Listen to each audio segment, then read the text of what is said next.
You ready? Okay.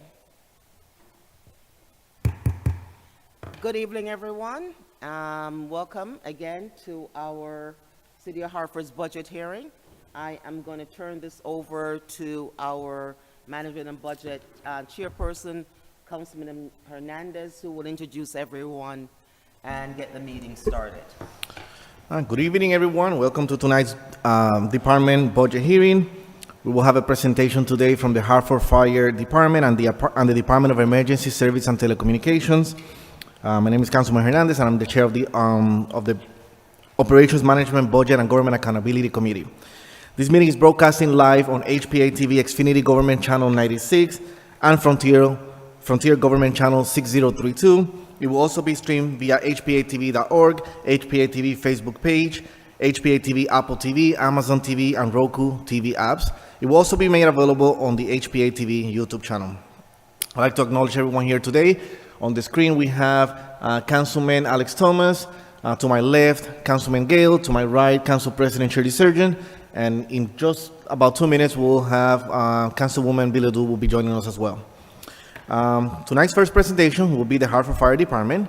So before that, I'd like to acknowledge that not only we have a whole crew of our fire department supporting our chief here tonight, but we also have a special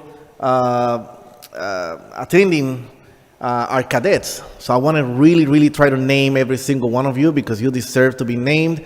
We appreciate the cadets being here and going through this experience so you can see, how, some of the processes of budgeting go. So Nicholas Thompson is here with us, Mark Garcia, Abigail Cruz, Gregory Sims, Elijah Cruz, Josue Nunez,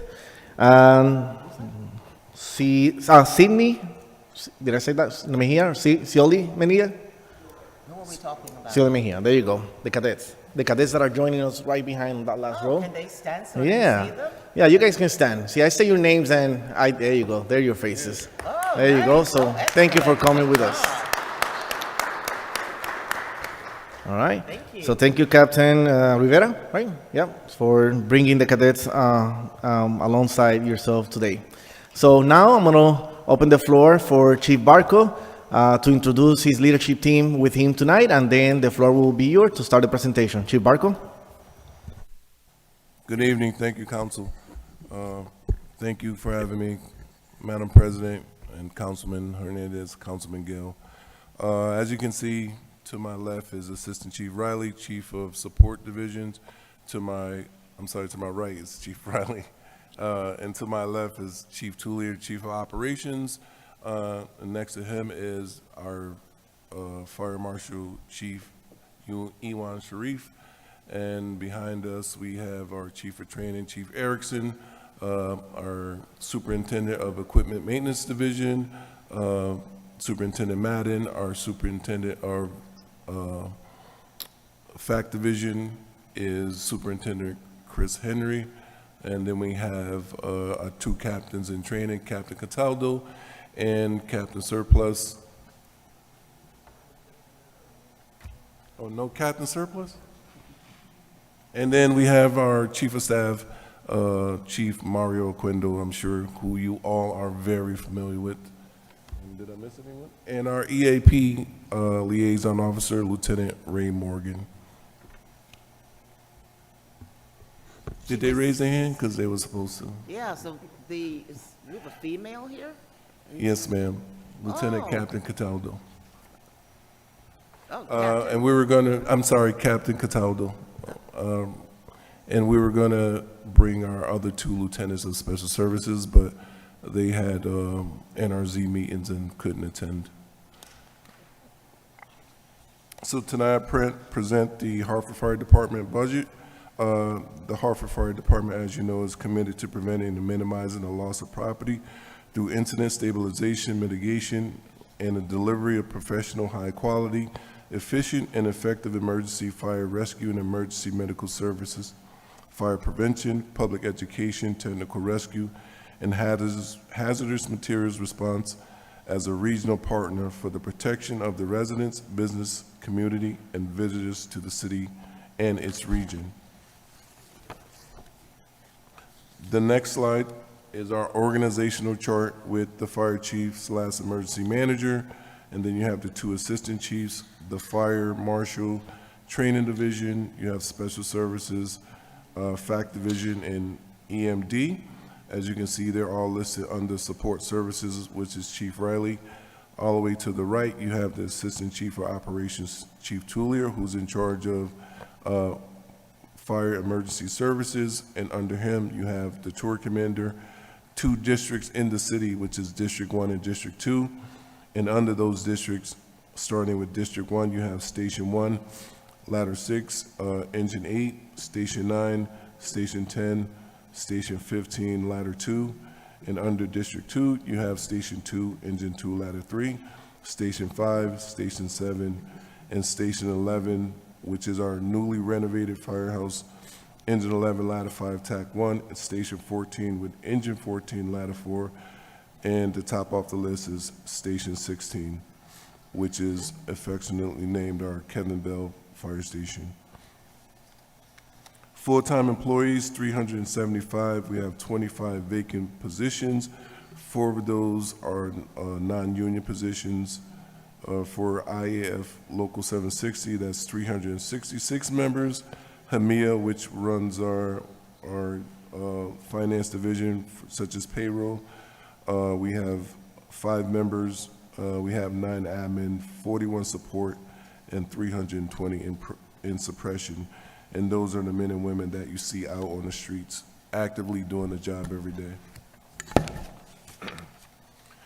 Highlights for 2025, over 33,000 calls for service. In 2024, busiest fire department in the state. We had 94 significant structure fires. Those are your regular bread and butter fires that we have for 3-story wood frames, single-family residentials, anything that we classify as a structure fire. Our public fire and safety education from our special services division educated 22,133 residents.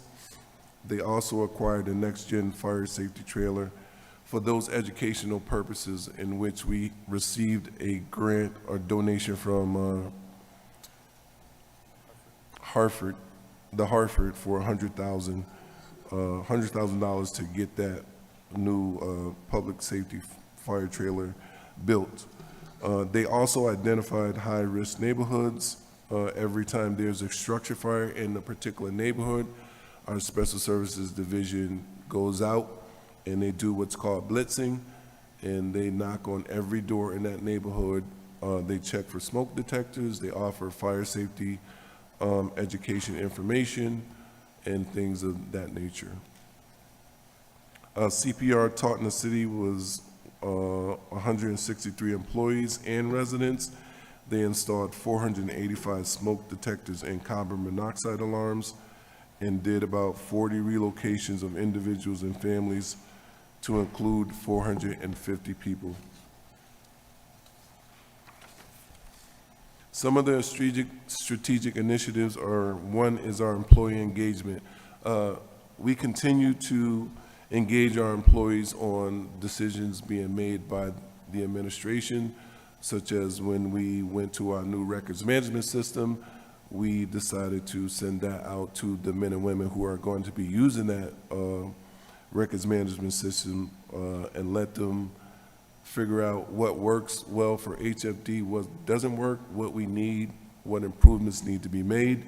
And they also found out what kinks and setbacks that were wrong with the program before we decided to buy it. We also do several what we call surveys.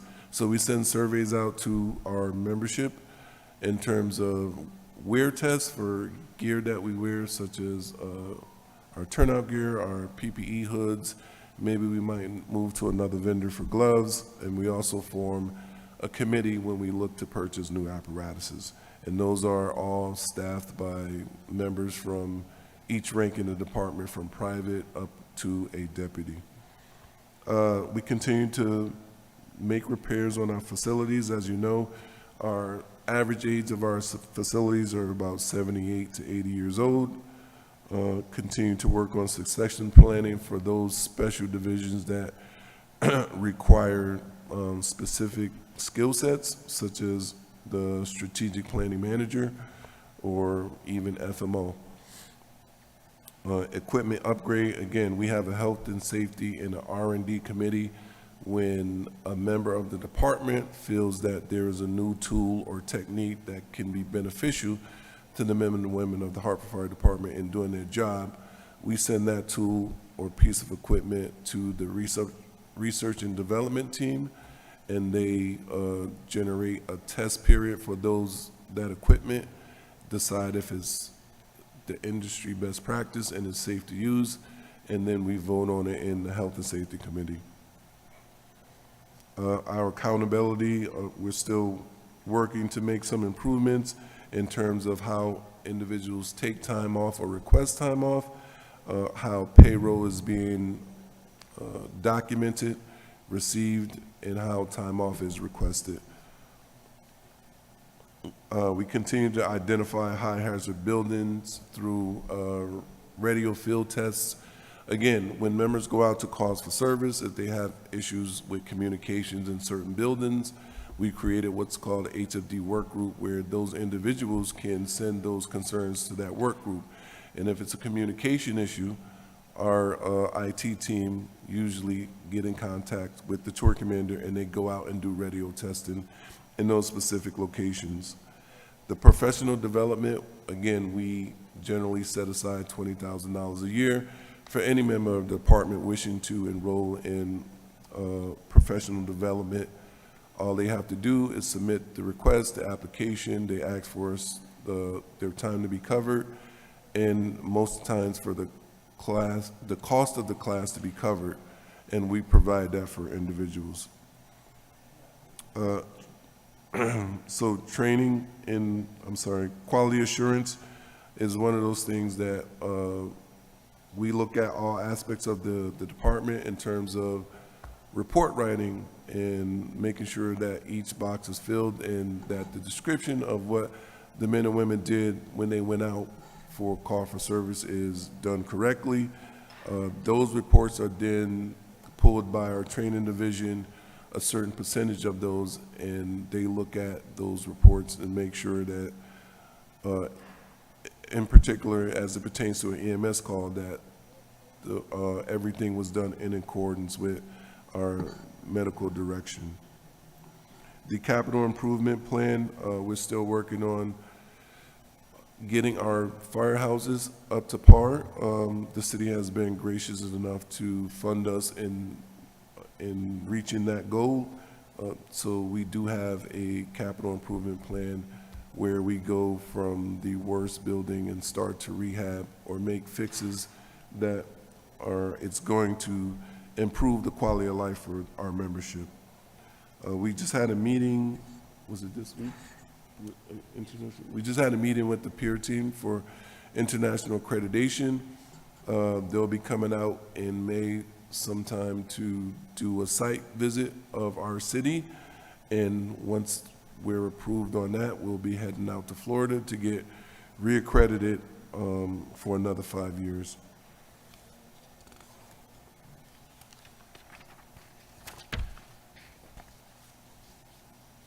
So the budget comparison, as you can see, the general fund adopted in 2025 is $41,485,004. Recommended in 26 is $43,026,309. The change is $1,541,305, which reflects a 3.7% increase. The grants number that you see there is for the EMPG grant that we get every year. So you can see the total is the total recommended is $43,093,926. Significant increase of $1,538,000 due to the overtime budget and some firefighter step increases as well. So the attrition savings in the increase is equal to $694,000, which is offset by salary adjustments and increases in holiday pay as well.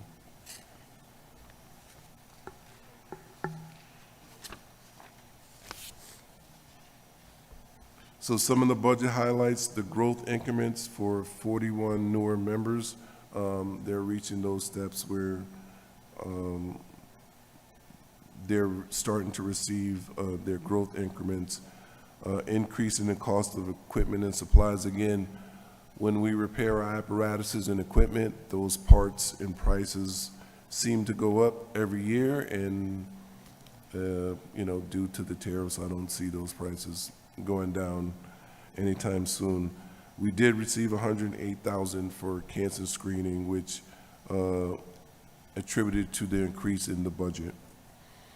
So areas of focus ensure the readiness for future emergencies, and that's making sure that our firefighters are properly equipped and trained, making sure our apparatuses are prepped and roadworthy to get the task done, making sure the quality of life for our firefighters is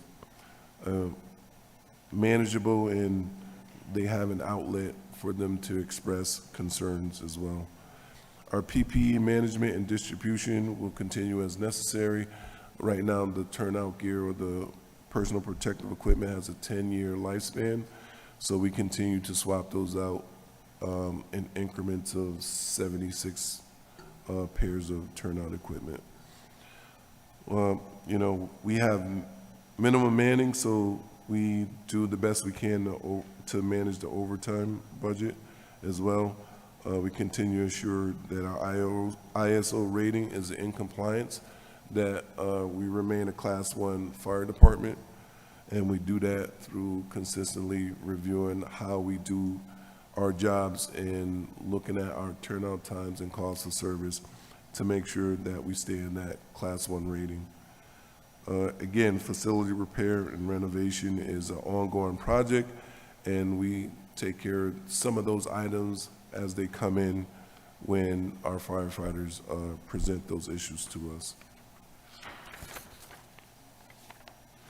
The last page is staff composition of all employees. As you can see, for residency, 54% of our membership lives in the city of Hartford, 46% is non-residents. For ethnicity, we have 35% Hispanic, 33% African American, 31% Caucasian, 1% other, and then gender, 6% female, 94% male. So we continue to try to keep it even across the board. We get a fairly diverse group when applicants apply to become Hartford firefighters. Any questions? Thank you, Chief Barco. We're going to do one round of questions, and we're going to start. I'm going to see Councilman Thomas. Do you have any questions? No, I do not have any questions. Thank you so much, Chief Barco, and I am sorry I'm not there in person to see all of our valuable brothers and sisters of the Hartford Fire Department. Thank you so much for all that you guys do. Yes, sir. Thank you. Thank you, Councilman. Assistant Majority Leader just joined us, but let me give him a few minutes, see if he have any questions. So I'll come back around to give you some time. Councilman Gill, any questions? Sure. Thank you, Mr. Chair. And thank you, Chief, and everyone for being here and for the presentation. You mentioned the capital improvement budget and so the ongoing work of keeping various stations up. And looking in our book, I see that we've got, looks like 1.8 million allocated for upgrades to Firehouse number 5. I'm wondering if you can talk to us about what that money will accomplish there. Yes, sir. So some of that, And where is number 5? Sigourney, sir. Thank you. Sigourney and Isles. Yeah. So one of the issues that we have with Station 5 is on the, I believe it's the north side of the building, the structural wall is starting to bow out, and it looks like it's, at some point, it's gonna eventually come down, and then there's some leakage in the roof. So we had an issue, maybe a month or two ago with some OSHA violations, and that was due to a lot of water seeping through the roof into the firehouses, and it started peeling some of the structure on the inside. So it started, the stucco started coming off the wall, and then there was some other issues. It's a very old firehouse, and probably contained some asbestos-containing materials, like in the basement. So that money for the roof and those other major repairs was set aside to start that construction. Station 5 was the next station to be totally renovated, like Station 11 on Sisson Avenue. But I do believe the cost of the renovations were continually increasing.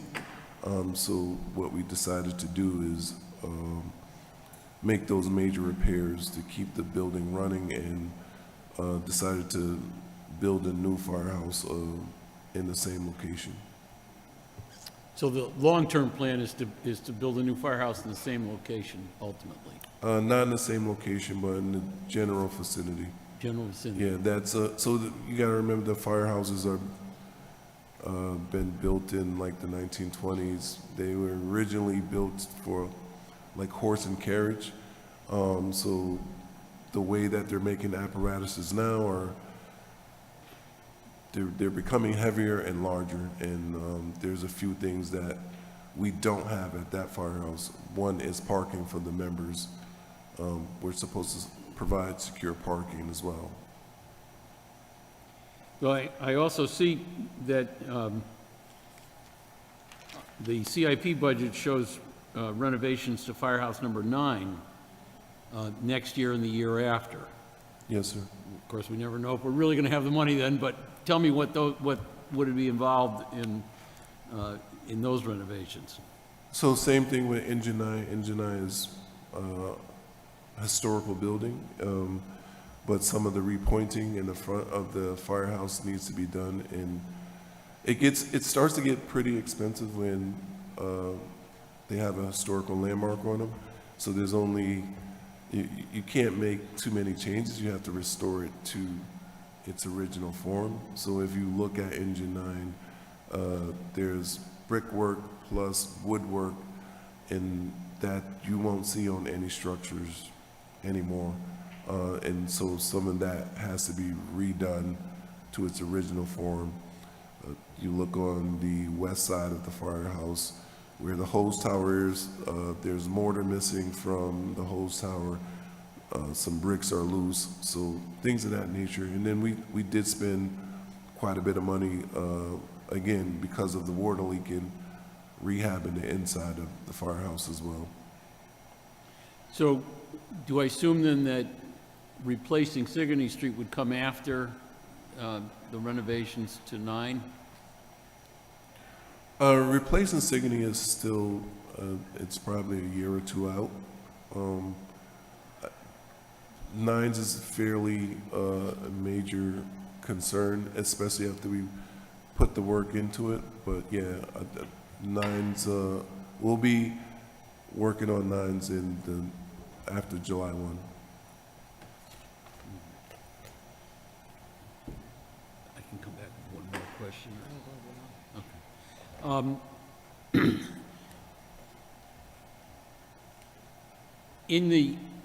In the budget, you note a large increase in the amount of overtime. And I looked backwards and I saw that it appeared that what had happened in the year, last year and maybe even the year before, was we under budgeted for overtime and ended up going above it. And so I guess we're trying to catch up to what's more realistic. But and then you noted there's 25 vacancies. I'm just wondering if these vacancies got filled, would this overtime disappear, or is this overtime built in? What's driving the overtime? And maybe it's not a problem, but I guess I would want to know how you look at it.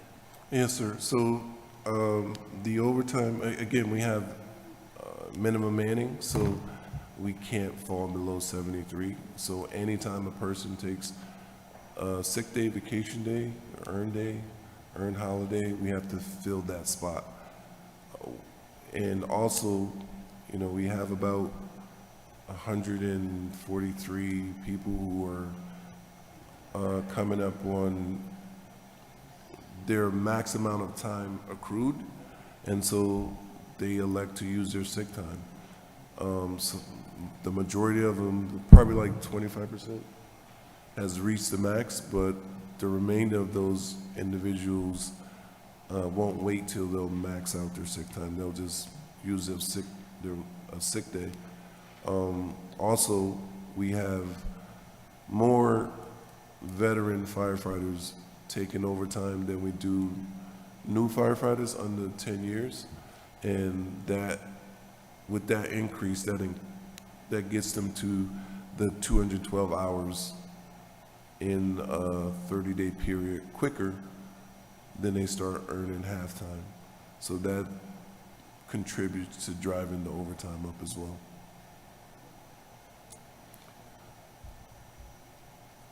And if you're able to close the vacancies, do we then expect the overtime costs to go down? Theoretically, sir, we do expect overtime costs to come down if we're filled, if those positions are filled, fully staffed. But, you know, there is going to be a period in the fiscal budget where people start to take accrued time, you know, prime time for vacation. But the vacancies do contribute to the overtime, and some of that is contributed to injury time as well. So if a firefighter is out on long-term injury, then we have to repeatedly fill his position with overtime. Thank you, Chief. Thank you. I'm going to go back to the Engine 9 question, because if my recollection is good, which I don't trust my brain right now, but I believe that Engine 9 was scheduled to have some renovations this year, not next year. Did that change in the capital improvement plan from one year to the other, or am I not correct with that statement? Because I remember last year saying, okay, because I saw Engine 9 and it was in pretty bad shape. And I was like, okay, how quick can we get to it? And during the budget process, I figured, okay, next year, okay, at least it's in the plans. But now I see it that it's for the following year now. Did that change, or? So I think what you may be referring to is that when we had, Engine 9 was one of the firehouses that had OSHA violations. And so those OSHA violations were mostly interior, and we spent the better part of 2 or 3 months getting those corrected. So it was on the apparatus floor, in the sleeping quarters, in the kitchen, and in the basement. So it was a lot of work being put into it. Okay, so then that's different. That's I think what I'm referring to. The inside that I saw was pretty bad, but that's Yes. not the same as the renovations through the capital improvement plan. That's a separate type Correct. of. Okay, thank you.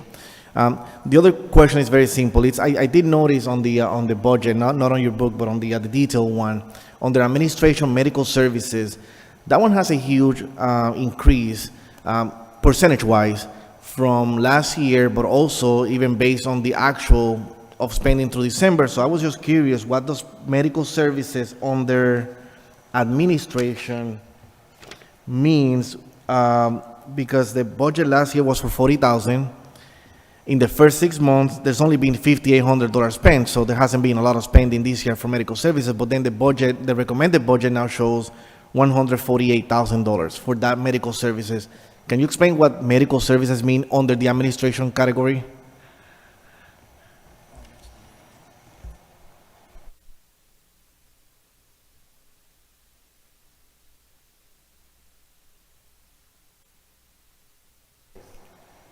They don't have this book. So we pay for our hazmat technicians, their annual physical, So we had an increase in, members as well for the hazmat technicians. Okay, yeah, and that's where the cancer screening came in. They gave us an extra 108,000 as well for cancer screening. Oh, I'm sorry, you did mention that earlier. Who gave us the 108? The city Oh, the increased city. our budget by 100. Okay, so that's why it's So on we the can general do, fund. yeah, cancer screening every year. Okay, so that makes sense. Okay, thank you. Thank you. Council President. Thank you, Mr. Chair. Good evening, Chief, and welcome. And it's nice to see all your leadership with you. And it's also great to see the cadets behind you. So I know we have put some additional monies in the budget last year. Is that helping? That's why I see all these recruits here now. Did that help? It does. Yes, it does. And, you know, I had to give it up to the Special Services Division. They've been really instrumental in molding and guiding the recruits and getting the buy-in from the membership as well. So we have a lot of officers committed to the program, and they assist with training our cadets as well. So definitely, that was a big boost to helping us recruit and retain cadets. So thank you, Madam So President. then my next question is, see all these recruits, how many will be graduating, going on to becoming firefighters? So we have 4 going into the class coming up, and 1 explorer. Oh, wow. Yeah, 19 years old. 19 years old. Nice. Okay. Going to be a long life. That's great. I do notice that, you know, over the years, we've lost a lot of police officers, and I'm seeing sort of the same trend, you know, with the fire department. How is your recruitment? That's you said 25 vacancy. How is that working? And also, a lot of the, you know, from the Hartford Police Department, you know, you had veterans or younger police department who went to other cities and towns. Are you seeing the same trend here also in Hartford for the fire department? We had a few folks that went to other departments, not that many, 2 that I can think of off the top of my head. We did see more attrition, individuals leaving during COVID, but typically, you know, I've been telling me and my 2 assistant chiefs talk, we haven't seen that ever. This is the most that we've seen it, but it's been steady paced, like since that we haven't seen anyone else leave, but the recruitment process isn't as fruitful as it used to be. I believe we had about 200 applicants this go around that applied. Wow. So, you know, people they want to do the job, but they look into other aspects of it in terms of benefits and pay, and sometimes their decision is based on that. We have had academy classes where individuals leave because they start below base pay, and it's just not sustainable for them. So that's something that needs to be worked out as well. And So the pay scale for a starting firefighter is not comparable with other towns and cities? Is that what we're saying? correct, especially with the decrease. What's it? What they say, the base pay? 10% below base pay.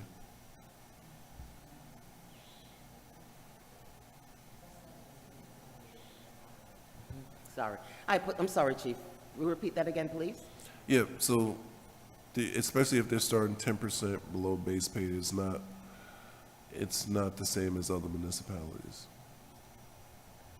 But one of the great things about working in the inner city is the experience that comes along, with that you won't get from, working in the suburbs. So I consider Hartford to be like a feeder city, in a sense, that people are always borrowing our people from us. So here in Hartford, we have a regional resource when it comes to technical rescue. So let's say West Hartford has a trench collapse, they'll call Hartford because we have the resources and the training to deal with the trench rescue. We're also part of the Capital Region Hazmat team. We're Hazmat 35, so we've gone as far as infield to provide services during a hazmat incident. We have the manpower and the training, and not a lot of municipalities have that. So I wouldn't say we're a feeder city. I mean, I think people want to work here because of what we're capable of, because of the skill set that we have, and because of how busy we are. There's just something that doesn't keep them here sometimes. But again, we haven't seen it a lot. The people that are here are really dedicated here, but the recruitment is a problem. And it's not just with Hartford. I think it's all across the fire service as well. Okay. Just one last question, Mr. Chair. Last year, or 2 years ago, we added a few more people for the fire marshal. I know because it takes a while for them to be certified or accredited. Yes, ma'am. How is that working out, with all the, buildings inspections that we have to do? We're definitely getting a handle on it.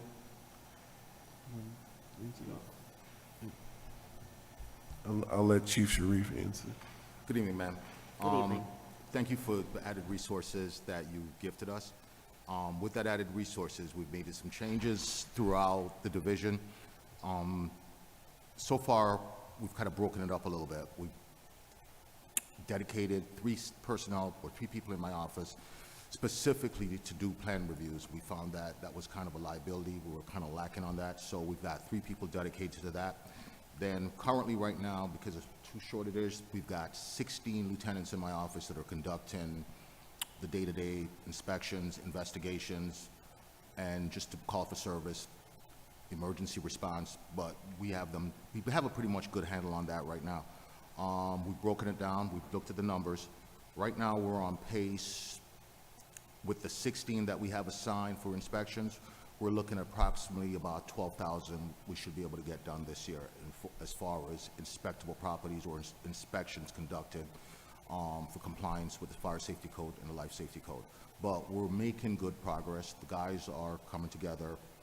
Training has been very good. Thank you for that added also. We've sent them away for some training to get them all trained up so that they're able to go out there and do the job confidently and get it done. I'm glad to hear, things are getting a little bit better. It's a process, but we're moving through. So that's a good thing. Thank you, Mr. Chair. Councilwoman Bilodeau. Thank you. Thank you, Chief, for your presentation, and thank you to your entire team for being here. A couple questions. Do you feel our recruitment is on pace to offset retirement eligible employees? Or do you feel that, in the near future that we'll have some type of gap? I think we're on pace to, fill the retirement void, definitely. The recruitment in itself is a bit of a task, considering everything that SSU has to do on a daily basis.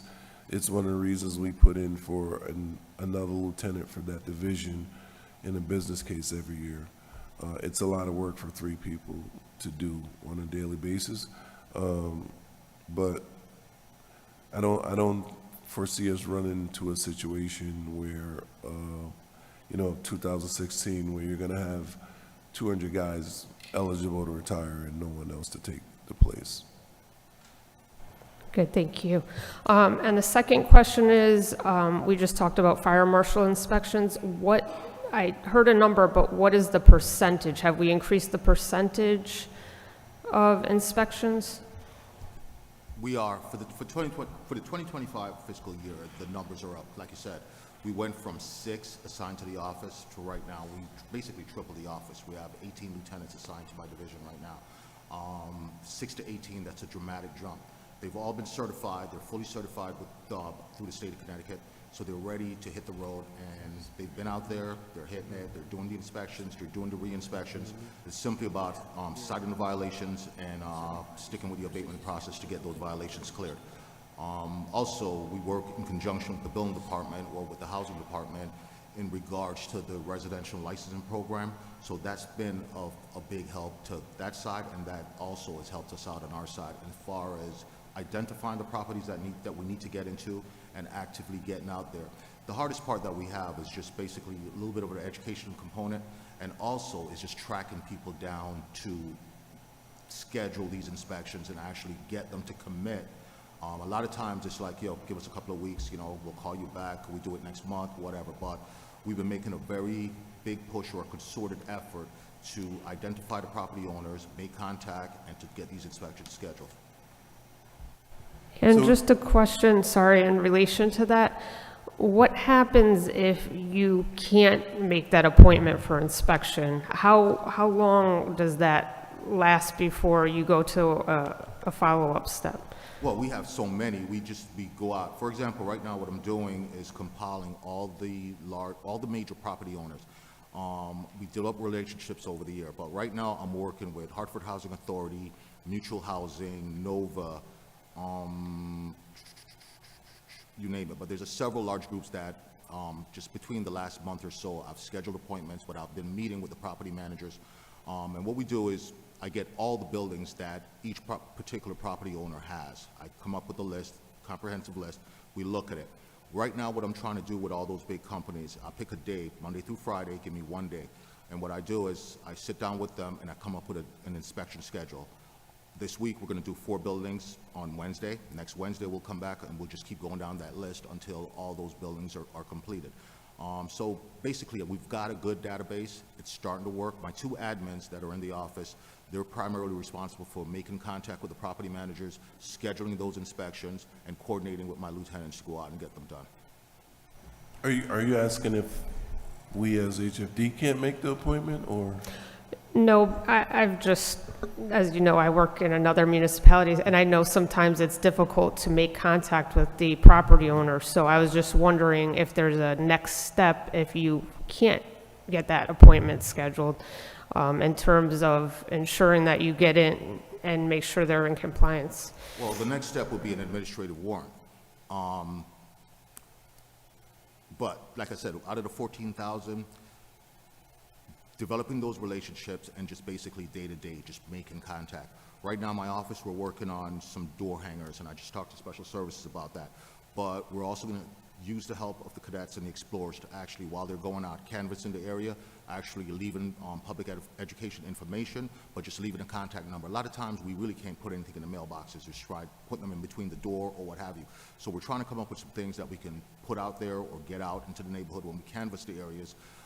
We want to put the onus on the property owners to be calling us. We try to develop a relationship with the assessor's office so that we know that the assessor's office sends out tax bills twice a year.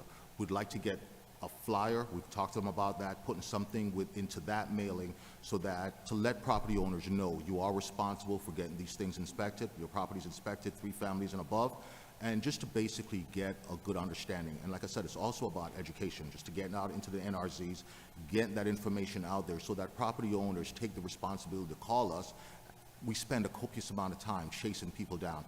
And whatever we can do, we've been racking our heads, trying to work together with different organizations, but whatever we can do to get that information out and to get that response from the community to call and to schedule their annual inspections. That's great. Thank you so much. That's exactly what I was asking. I appreciate that. So we went up from 33% to 60% of our inspections. That's great. Thank you so much. Assistant Majority Leader Tia Clark.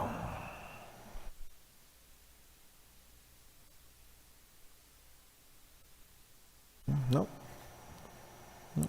Did he have his hands raised? Sorry, I was trying to get myself on mute. Good evening, Chief and everyone else. I just had a question for you, Chief Barkle. Thank you for your presentation. What do you need more of regarding your staff and your department? Can you repeat the question, sir? What do you need more of? It could be in a particular area or I just need, overall. Since you mentioned the fact that Councilman, apparatus, Assistant Majority Leaders, don't start that again. I'm just trying to help out our fire department. I bought a whole list, apparatuses, more money from the firefighters, so I can keep them. Yeah, firehouses, I could use a couple brand new firehouses, because ours are super antiquated. And vehicles.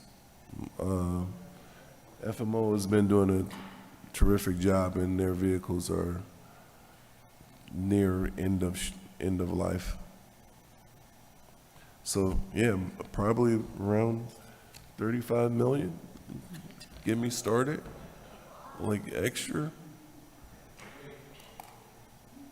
Can you just give me the breakdown of all those that you had just mentioned Yes, sir.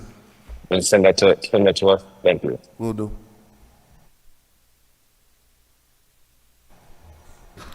Thank you. In lieu of the fact that there's not many of us, let's do a few more questions. You came all the way over here, so let's just do a few more questions. So, Council President. Thank you. Over the last year, there has certainly been a really large increase in the number of fires throughout the city. Sure, I'm not, number one, does that contributes to your overtime? And then number two, as you talk to the residents that are in these fires, how are we doing trying to get them to sign up for the rental, apartment rental program? Because that seems to be a lot of issues that could use some help. So when your special service department shows up after the fire, are they trying to talk to them and explain to them that if they had rental insurance, it could be, an asset to them? So that's always a topic for discussion. Our Special Services Division is always pushing for rental insurance, as well as the rest of the department, but again, you can only do so much. I think we just had a conversation about a week ago with leadership in terms of how we can get residents to utilize renters insurance. And what we found out in some municipalities or some property owners incorporate renters insurance into the rent. And it's like, I don't know, an extra $15 on what they pay. And then when those individuals move out and someone moves in, they can always just change the name for the renters insurance. But that's on the property owner. So I think moving forward, we're having a discussion on how we can encourage property owners to kind of take that model and convince citizens that it would be in their best interest if that was presented to them. But outside of that, again, the SSU division does a terrific job when they do fire life safety education in terms of at every NRZ they go to, if they're doing a presentation at a school, they give the kids little bags of treat and stuff in it, and in that stuff it has information for the parents in terms of fire safety information. What we stay away from giving them like State Farm, the Hartford, or someone else in terms of renters insurance, because we don't want to seem biased to a particular company. We just mentioned that renters insurance is in their best interest to do it.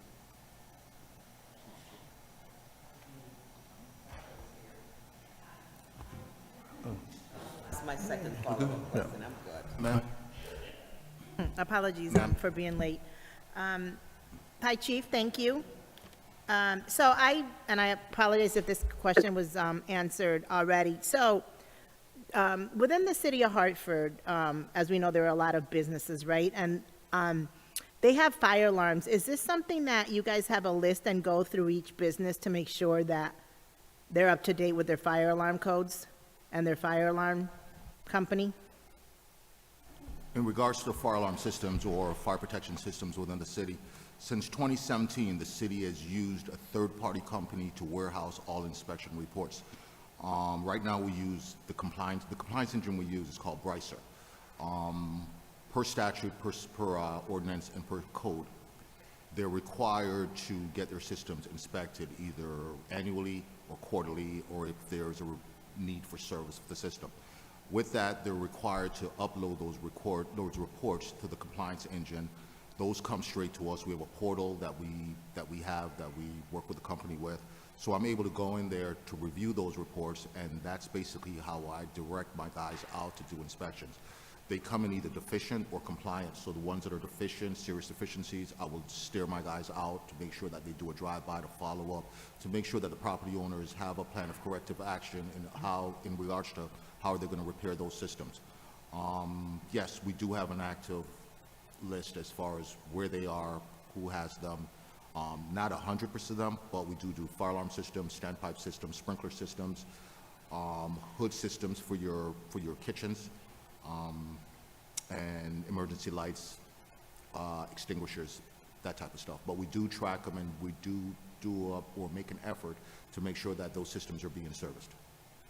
Okay, so when someone, let's say, is not compliant, is there a set time where they have to be compliant? And if they're not, is it the fire marshal who shuts them down, who does the actual enforcement? We go out, we will write them up, we'll issue an abatement order, and if they will give them, usually, it depends on the seriousness of the violation, but normally it's within a 30-day time frame, depending on what it is. If it's a blocked exit, if it's not a fire alarm system or a sprinkler system that's not working, basically they have 4 hours to get it repaired, and then we'll work with them, whether we put a fire watch on the building, whether we have them hire a private security company to hold the fire watch while the system is down until the necessary repairs can be made. But we do monitor that, and we do track that. Thank you. You're welcome. All right, thank you. I think this, One more thing, Chief? just to follow up on the question that Madam President asked in regards to the renter's insurance. One of the conversations that I've been having while I've been meeting with these property managers and these property owners, there are a few property management companies within the city where renter's insurance is actually written into the lease. What I've found so far is the occupants that are subsidized, there is no requirement for them to have it, but everyone else with regular income or what have you, they are required to get renter's insurance, and they were required to provide that certification to the property management, and that is looked at annually when they do their renewals of their lease, along with their fire instructions, and they sign off for fire protection within the individual units. But there is a serious discussion for that in regards to have something put into the lease so that it basically becomes mandatory throughout the city. And those are discussions that we've been having here and over at L&I with the Housing Department. What does right look like? What are the obstacles to getting that done? If there's any legal issues that would protect, basically, let us not able to do that. But we've been looking at everything legally, and whether it comes in through an ordinance or what have you, but we've seriously been looking at that. How do we get all our property management companies to make that a standard policy throughout the city? Thank you, Chief. So this ends the round of questions and presentation, but before we transition, I'd like to first say thank you again to the cadets for being here. We're honored and grateful that you have chosen this career. We are a better city because of young men and women like you that have decided to, give your time to this career. So thank you very much for being here. Thank you, Chief Barco, and the leadership for taking the time to present tonight. And before I let you go, just a quick reminder, on Monday at 7 o'clock, we'll be honoring 4 of your firefighters. So you're more than welcome to stop by at 7 o'clock. We're going to do it right at 7.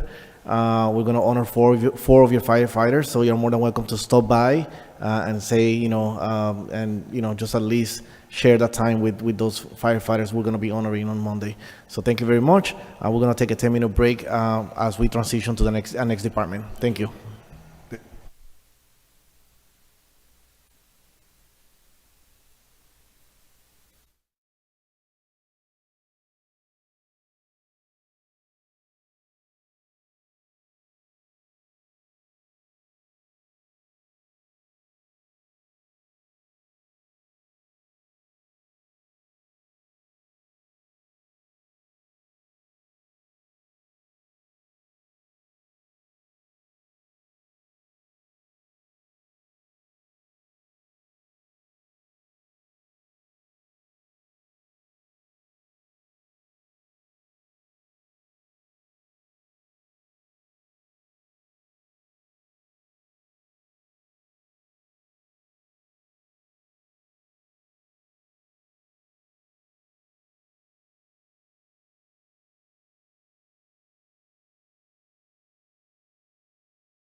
All right, welcome back. So now with us we have the Department of Emergency Service and Telecommunications, and with us tonight we have our Director Jeffrey Covello. So, Mr. Covello, the floor is yours, and introduce your leadership team alongside yourself. Thank you. Thank you, Councilman. Appreciate that, and Councilwoman. To my right is Brenda Perez. She's a Senior Administrative Assistant. To my left is the new Training Coordinator, Karen Tomchek, who started in November of 2024 with us with ES&T. She's retired from Weathersfield with 27 years of experience in dispatch. So it was a very lucky grab for us to come here. So the Emergency Services and Telecommunication mission is the City of Hartford Department of Emergency Services and Telecommunications core mission is to provide high-quality emergency services communication to police, fire, and emergency medical services personnel and the City of Hartford citizens. We carry out this mission by receiving calls for service, dispatching the appropriate resources, tracking and coordinating information flow and resources, initiating records for emergency events, and enhancing the effectiveness, efficiency, and coordination and interoperability of emergency service providers.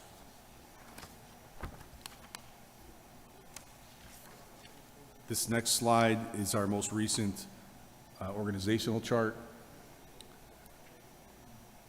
I don't have a whole lot to say about that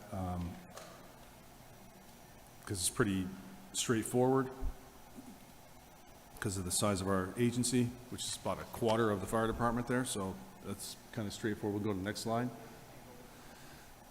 I really want to spend a little time on this. I did find a typo here, two of them actually, that are meaningful.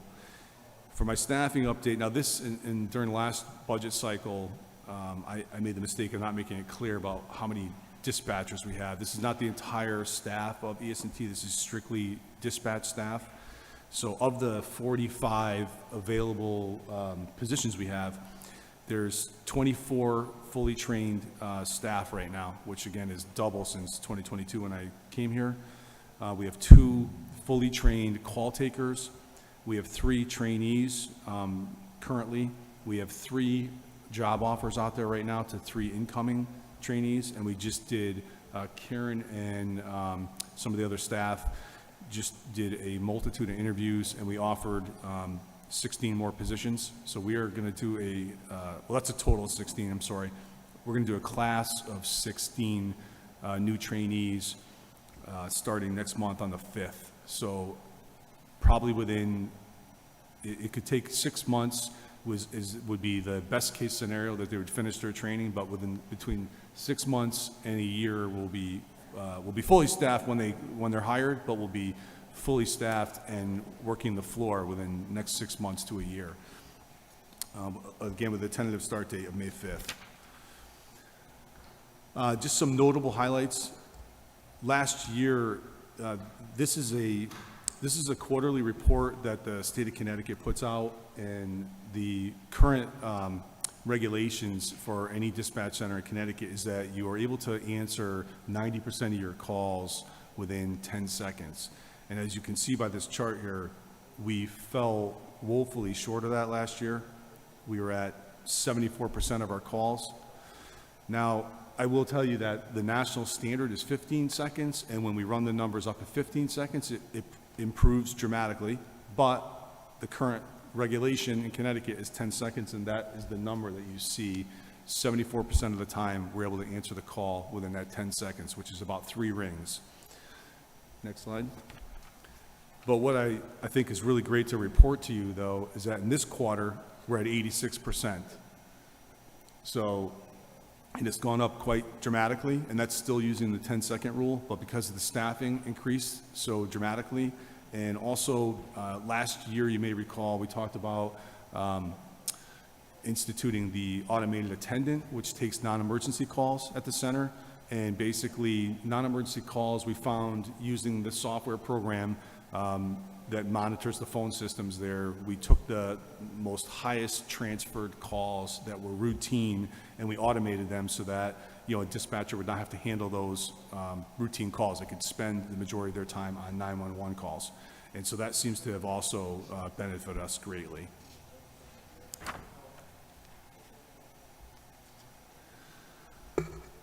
So some strategic initiatives, improving operability in the computer-aided dispatch and radio. One of the things we're doing is we're upgrading the rapid SOS system. One of the things that this system does, probably the most important thing to tell you is that back in October, we had a 911 failure statewide.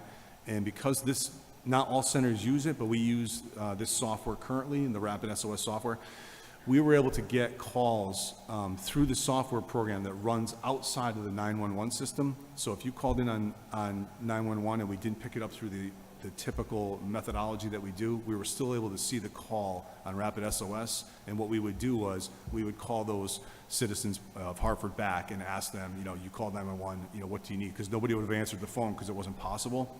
And my staff called back while that system was down, which I believe was 2 hours, my staff called back every single citizen that called in that we could trap. Now with the upgraded system, the system we have does not trap landlines, so it only would have gotten cellular devices, which is the predominant device used anyways. But with the new upgrade, it'll trap landlines as well. So that's just a redundancy that it will build in. And you can see there that one of the things it also does through AI is language interpretation and transcription. It does advanced location services, so it both can tell you exactly where you are. It can watch you move if you're walking down the street. It can show elevation, so if you're in a building on the 3rd floor, we could see where you are. So if you don't know where you are, but you call 911 using a cellular device, we could track you to that level of acuity. So, of specificity. So, really important addition. I kind of see it as like a force multiplier, right? So the amount of things that it's able to do and sort of collate all these various services, the price is basically what is tantamount to one dispatcher's salary. Okay, and then the other thing I have going on right now is the EOC as a priority for a backup dispatch center. Well, curiously, today, I was telling Councilman Gale, today we had the fire suppression system was inadvertently and accidentally set off in the dispatch center, and the entire center had to be immediately evacuated. I proclaim no knowledge of how the fire systems work, or all those experts already left, but the system we have, it basically chokes the room of oxygen. So as soon as it was activated, you have about 3 minutes to leave the room. So the staff immediately evacuated, and we broke the staff into 2 groups. I met some of the staff in New Britain, and we immediately had 911s transferred there. And then half of the staff went into the EOC, so to show you the necessary of having that up and running and ready to go. We had already had the infrastructure built in over the last year and a half. We've been building it up in there so that we could do this, because we currently use the EOC Backup Dispatch Center as a training. We use it for training evolutions. We can use it for a live EOC event. And then in this case here, unbeknownst to me, we'd be using it right now as a backup dispatch center. So that's really critical addition. The other thing we're doing is CAD-to-CAD connections with AMR and Aetna. Currently, the way it works is when you call in and you call 911, you need an ambulance.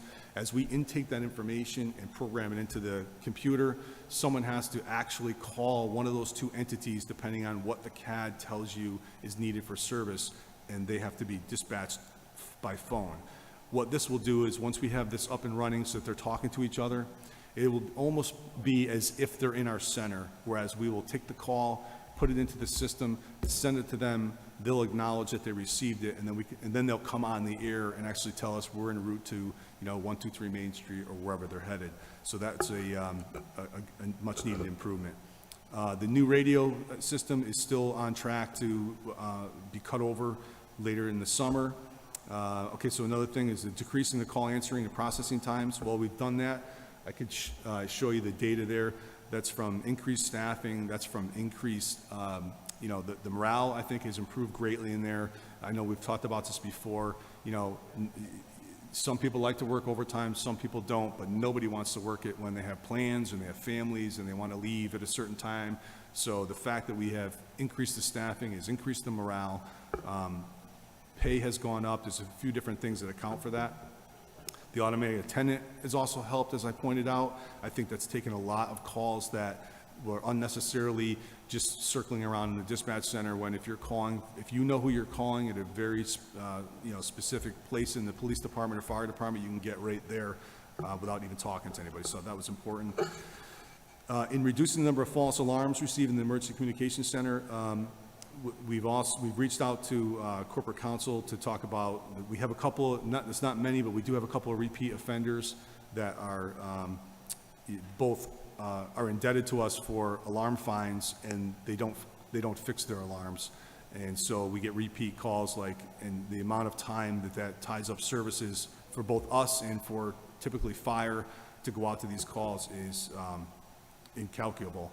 And then the other thing we're trying to do right now is seeking a bill pay online with CryWolf. Currently, we take checks by mail, and we take walk-ins, which might still have to happen for some people that need that service.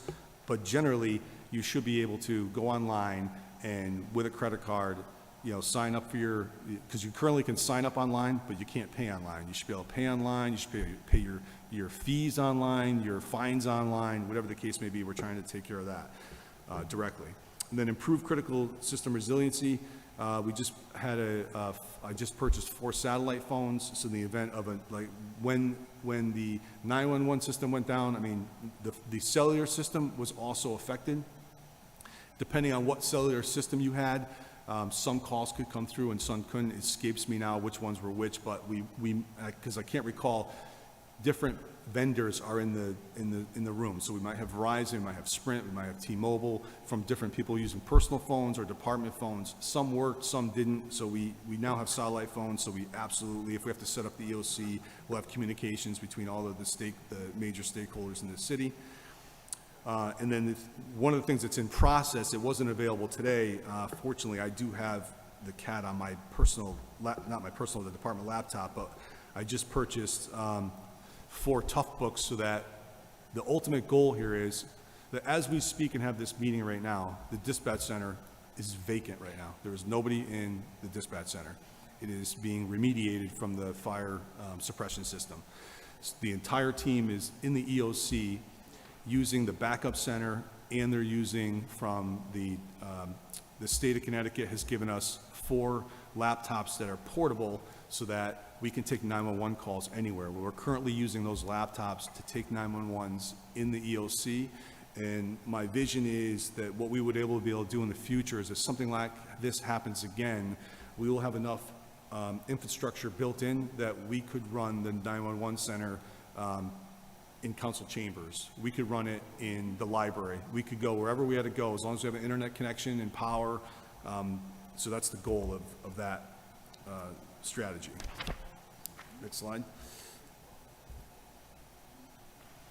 Not much has changed here. The 0.5% budget increase reflects the contractual salary adjustments, and the $17,400 is a recurring fee for the total response for the emergency medical dispatch. Currently, how that works is the total response program, which is state-of-the-art, it runs outside of CAD. So if you call 911 and you need an ambulance, in order for us to give you pre-hospital care instructions, we use this program. Depending on your ailment and your signs and your symptoms and what you tell the call taker, they'll run through that and give feedback. Well, at the end of that call, if you don't capture that in a snapshot and move it over to the CAD and memorialize it into the CAD, and you, let's say, get distracted or another call comes in, that information goes away. Next call comes in, it's gone. And that's super problem for if there was ever litigation or some sort of issue, it's gone. What you did on that call is history. What this program will do is it now ties in that software with the current CAD system, so they'll communicate. It'll be done automatically. I just wanted an update here that, I'm doing my best to put Hartford on the map as far as, we just hosted a training at the convention center. Give me the date, Karen, because you went. How many months ago? A few months ago. Back in October. And it was very well attended. It was attended by multiple agencies, in-state, out-of-state. I basically recouped probably 2/3 of all the monies that we spent, and all the monies that we spent were driven from grants from the state of Connecticut, from DSET. So we're taking that money again and rolling it into another class, and we've already had the first dispatch center to sign up was the Department of Energy, I think it was, right? So we're putting Hartford on the map as far as bringing people in. The reason I believe in this here, it's kind of like what happened today. John Medley, the director of the 911 center in New Britain, I already had a relationship with him. I only knew the man since I started here in this role, but we routinely meet once a month. And these relationships that you form both at these classes, or in this case here, I've met him once a month at the managers of Connecticut meetings, managers of emergency communications center meetings, so that I literally call them 30 seconds, I had him on the phone. The city of New Britain hired 3 dispatchers. By the time I got there with my staff, they had 3 dispatchers on overtime, and they were taking 911 calls for the city of Hartford. So this is the benefit. Not only are the staff getting this, what I would believe to be this great training, or I wouldn't host it, this networking is huge. And I think I beat this up pretty good, so I don't know that I need to do it again. I'm not sure why I did the slide redundantly like that, but I kind of told you the reason why I'm really, it's not an inexpensive program. It is expensive, but it's about the cost of one dispatcher, but I believe that it's a force multiplier and it's worthy of us purchasing. Here is our staff composition. You've asked in the years past, so we just put it together in anticipation that you would want to know how it's made up. You can see that City of Hartford residency is 14%, non is 86%. Race, Hispanic, Latino, 14%, African American, 33%, Caucasian white, 51%. Preferred not to say. All of this information is driven from their applications. So whatever they put on their application as they self-identified or self-reported, this is where it drives the information. And then gender is 65% female, 35% male, and we had 0 preferred to say. That is my presentation. Thank you, Director Covello. Yes, We're going to start with questions. Assistant Majority Leader T.J. Clark, any questions? Thank you, Mr. Chair. Thank you, Director, for your presentation. As I asked our fire chief, and I thank you for your service and servicing the city of Hartford residents. With your staff capacity, what is it that you may need the most that you have not budgeted for? Sir, I'm very satisfied with what it is that we presented here, and I'm very satisfied with what we received. That's a good answer. Okay. Thank you very much, sir. Yes, sir. Thank you.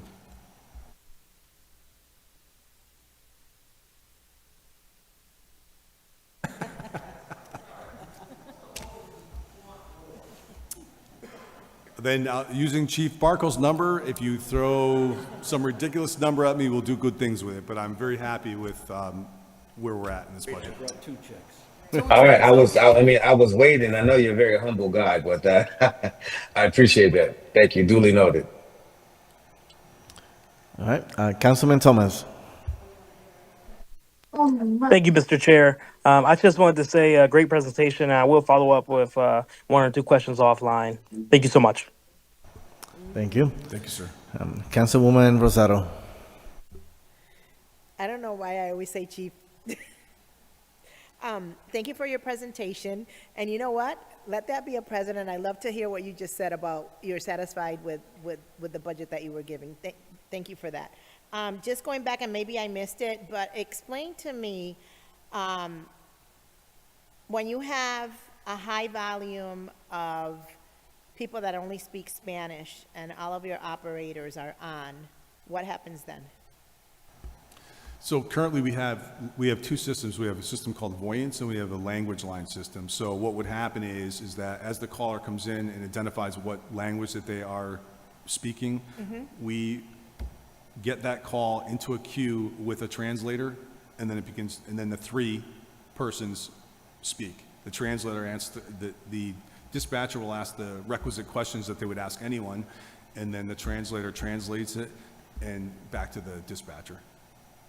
Currently. Right away, like, Yeah, they're live on the phone. Once you get them on the phone, they're live.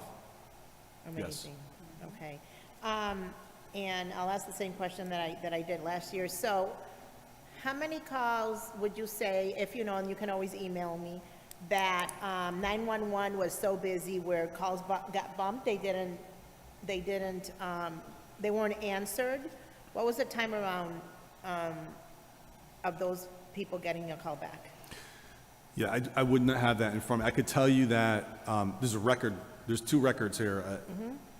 Last calendar year, that center answered 498,000 calls. 498,000. Wow. Of that, just under 140,000 were 911s. And then the balance of those calls, some of them are requests for services that are needed that just didn't come in on a 911 line. Because, of course, we have so many hospital facilities and medical facilities. They don't call 911, they call direct and say, hey, a patient's having a heart attack, can you send us an ambulance? Well, that doesn't change how we respond to it, except to say that it's a lot more work now, because when it comes in on a 911, a lot of things are automated. If it comes in on an ordinary line and then needs a 911 level response, it's more work for the dispatcher. But calls that, typically, the call should roll over to another center. It shouldn't go to, but they do sometimes go to abandoned. I wouldn't have the number in front of me. I can research it and get back to you. One last question, Chief. One last question. Director, ma'am. Director, sorry. When we had the power outage, right? And I know you talked a little bit about that. If that was to happen today, what would happen? Because I know HPD was down, EMS was down. What would happen if that would happen today? When you say a power outage, though, or?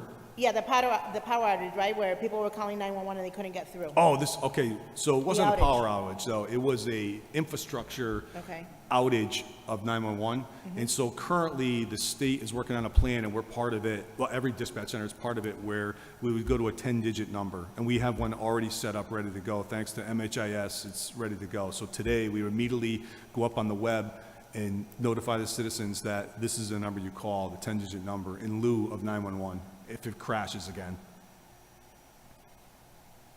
Okay, when you say it would go up on the website, I would probably get a text on my phone. Everbridge, yeah, it would go Yeah. multiple places, Roll yes. call. Public service announcements, TV, Everbridge, it would go to multiple places. You know, but we have it, the state of Connecticut's already preloaded our 10-digit number. Okay. So that right after that happened, so that if this happens again, they're just instantly blast that out, both through Everbridge and through media. Thank you, Director. Yes, I'm all ma'am. set. Thank you. Councilwoman Bilodeau. Thank you for your presentation. Thank you to everyone for being here tonight. My question is, what percentage do you see successfully going from trainee to full-time employed in each class, in the last couple of classes? So it's vacillated. When I first got here, we were at about 30%. We got it up to about 50% of the class. So this class is 16. I have high hopes that at least better than half will be ultimately successful in the final analysis. The problem really is that there's no really way to tell who's going to be successful until they've gone through all the evolutions of training. They've meet the minimum requirements. They've taken our critical call test, which is a sort of a sampler of what a dispatcher would do. They've passed that, and then until they actually sit in this, we've had people that are fantastic in learning the theory, so they'll sit in the classroom and pass all of the evolutions, and then they go out to the floor and they're completely overwhelmed and can't be successful. And there's no real measure to figure out who's going to be successful or not. And what is the cost when you lose those trainees? What was the cost to get them through that program? I could get that for you. I don't know what it is. Beyond their salary, I don't know, because this is the benefit of training large groups, is that whether there's 5 people in there or 15 people in there, they're getting the same training, the same staff is in front of them teaching. So I don't know how much it would matter, but I could get a number for you. That would be great. Thank you so Yes, ma'am. much. Council President. Thank you, Mr. Chair. Thank you for that presentation. Couple of things. I see that on your org chart, you are missing your deputy director position. Yes, ma'am. Whatever happened to the guy that was there before, that was here last year? He left.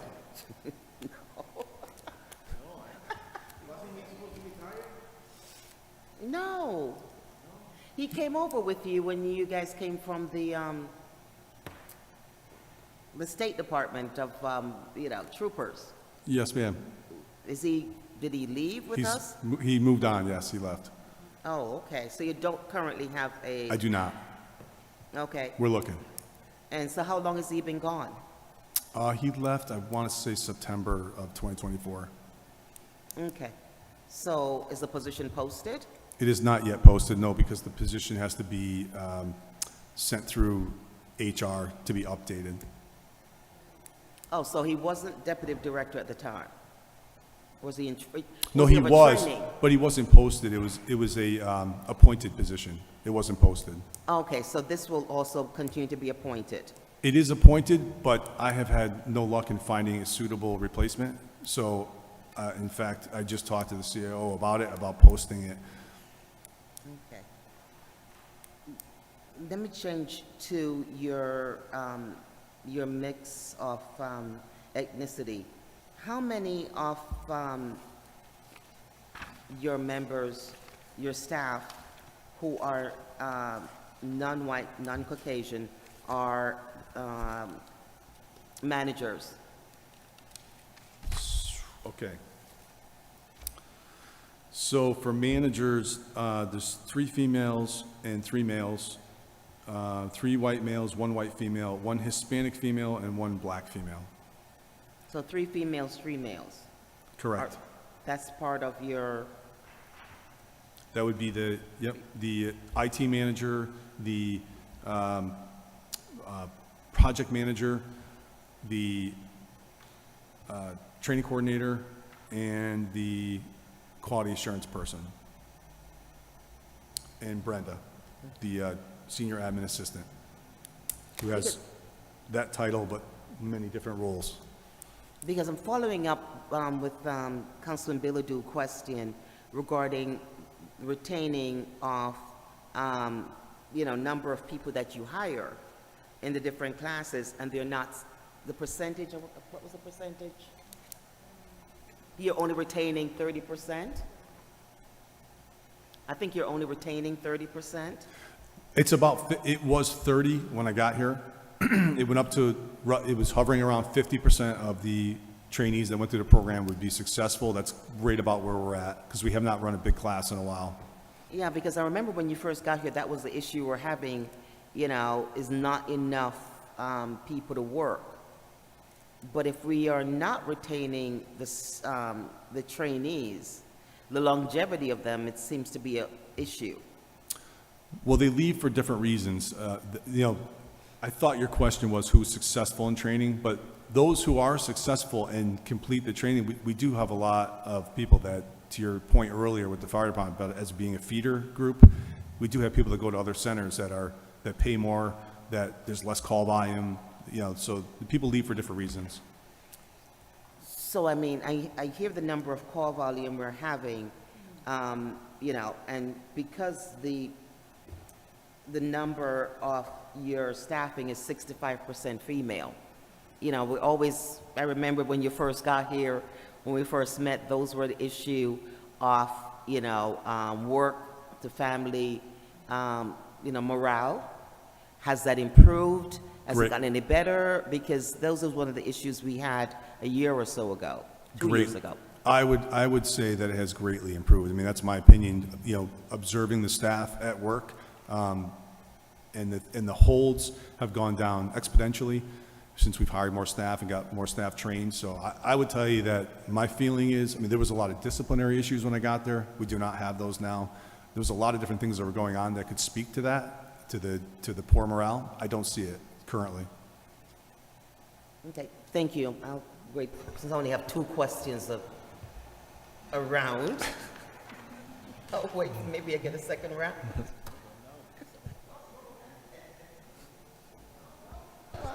All right, I well, had to wait for my second term. all right, so since you arrived, one of your biggest priority has been recruitment and retention. You speak about it all the time. You know those numbers by heart. I know you have that whiteboard where you have all the names and you have all these people that are in line and they are in training, and then you put a star next to the ones that you know are going to be the ones that are going to be ready soon. So you have this like down to earth, like you have it. But the question now is, so you have a system, you have a structure, you have the motivation, you have the desire to make that better. Morale has gone up, and all the things that you've mentioned. What is the next step now? What is the next addition to your ecosystem that will take this to the next level, right? When you have, for example, 18 vacancies that you have now, not all of them are dispatchers, but for the most part, they are almost. What is that next step?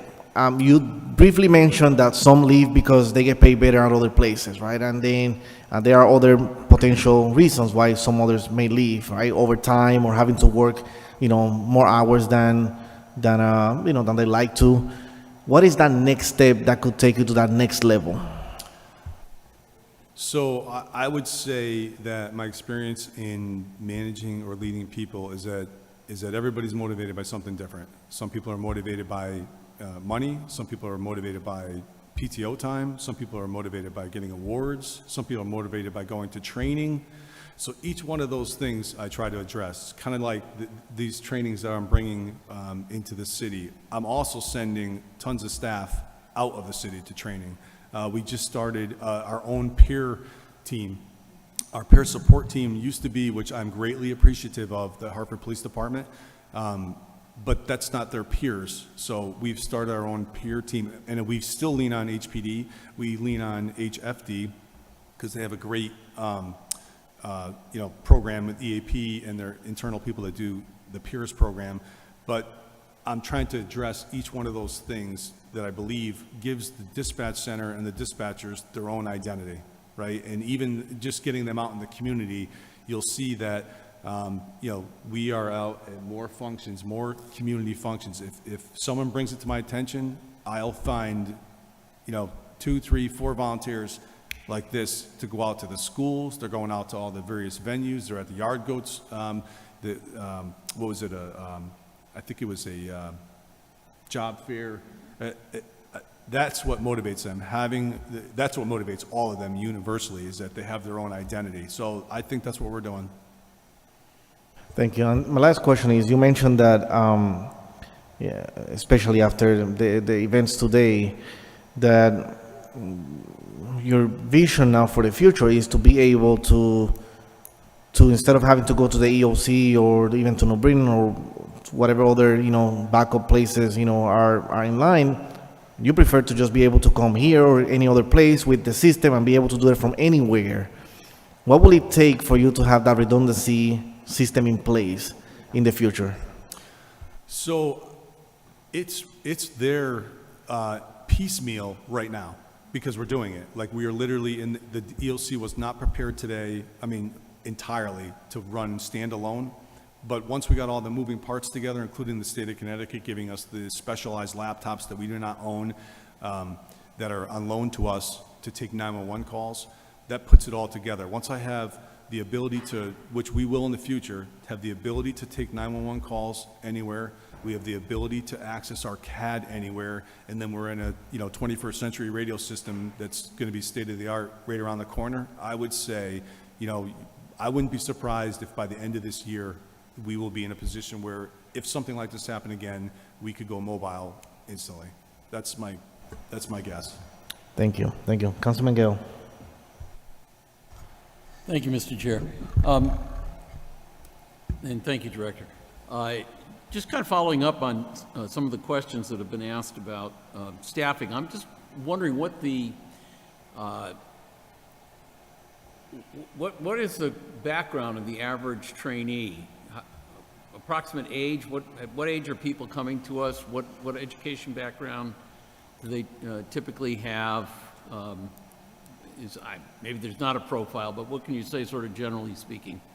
Yeah, that's another one I'd have to, I can only say anecdotally, just from, being there. I don't have any hard numbers for you, but it's kind of all over the place, to be honest with you. We have people with college degrees, we have people with high school diplomas, we have people that are, when we're looking at their backgrounds, we're looking for, first and foremost, anyone that has ever touched public safety. If you have any, background in public safety, that just really helps in the training process because you understand what it is you're getting involved in here.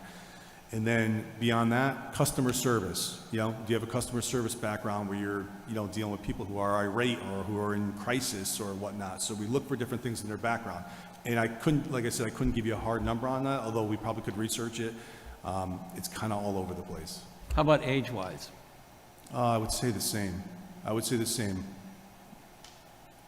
You just interviewed all those people, Karen. Do you have a number you could throw out there?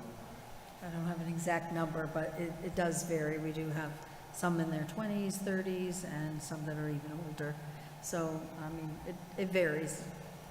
And But what's we can the, get numbers later, and we can do that. what's the starting salary for our trainees? It's currently 54, but we just got the union contract just got signed, so that's going to go up 8%. It's going to be very competitive now.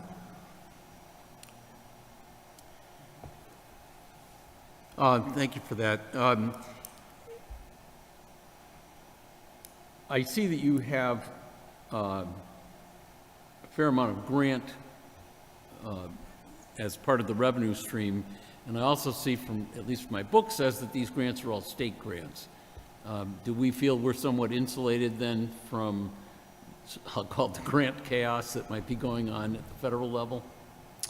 I have not heard anything from any of my contacts at the state, and I have not heard anything from the budget office. And and as Julian said, I'll know more in April. Exactly. It is April. I'll know this month.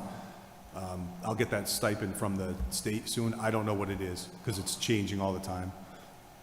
Okay, but it doesn't look as though any of this is subject to the I haven't vagaries that are taking place with the federal budget. I have not heard anything from any of my contemporaries and nothing from the state of like a fair warning that this is coming. No, nothing. Thank you. No, nothing further. Thank you. Are there any burning questions that are still out there? All right, we're going to start with Councilwoman Rosado. I just had a quick question, Director, and I don't know if this is even possible, but would there be like some sort of program that could be instituted, like, for example, like talk to the high schools and have an internship of some of the students that would be interested in getting into this career to shadow, or have some sort of cadet program where they would be able to take a training or shadow? We have availed ourselves. Anyone who has reached out to me, I've had a couple different agencies, and the name escapes me right this minute, but there's a couple of different agencies that are working with the school systems, and if they're 18, if they're like a senior in high school, we can 100% avail an opportunity for them to come in and either shadow or, you have to be 18 and have a high school diploma to even work there, so you're talking, yes, that's possible. Like, I do understand about being 18 to work there, but before they even turn 18, like a training program. I mean, the cadets have it, right? Fire, police have it. Yeah, that's definitely something we could look at. Okay. Thank you. Council President. Thank you, Mr. Chair. Director, so I'm going to ask you, I know you probably don't have that with you right now, which is understandable. So like over the last 12 to 18 months, I need to know the number of people that's been hired, the number that went through training, and the number that went on probation, and the number after probation that is still with us today. Because I think that the percentage, there's something is still not right. We need to increase our percentage of people that we are losing. I think I see a major improvement when you got here, but again, this is what I'm not too comfortable with, because you spend a lot of time in training these new hires, and then to lose them. the pay scale starting at 54,000, it certainly sounds reasonable. But then you have a lot of females that are working there. So is the hours not conducive to them? Not quite sure what it is. But I think if I can get that information along with Councilman Gale, sort of an assumption of what, how many are college graduates, how much are high school, the number of, people apply for the position. Because we need to do something to retain them. Just, we don't know what it is. But let's start taking a look at it and see what's working and what's not working. Ma'am, can you just repeat, I got number of hired, the number that went through training? We got it. We have it all. You got it all? Okay. Got a lot of you hands writing. We're Good good. note taker. Thank you. All right, well, thank you. There are no other questions. Make sure, no, there are no other questions. So thank you for taking the time to present and waiting for HFD to do it first, and now you guys. So thank you very much for all of you to being here. And now I call this meeting adjourned. Thank you. He gets to use the gavel. Yay!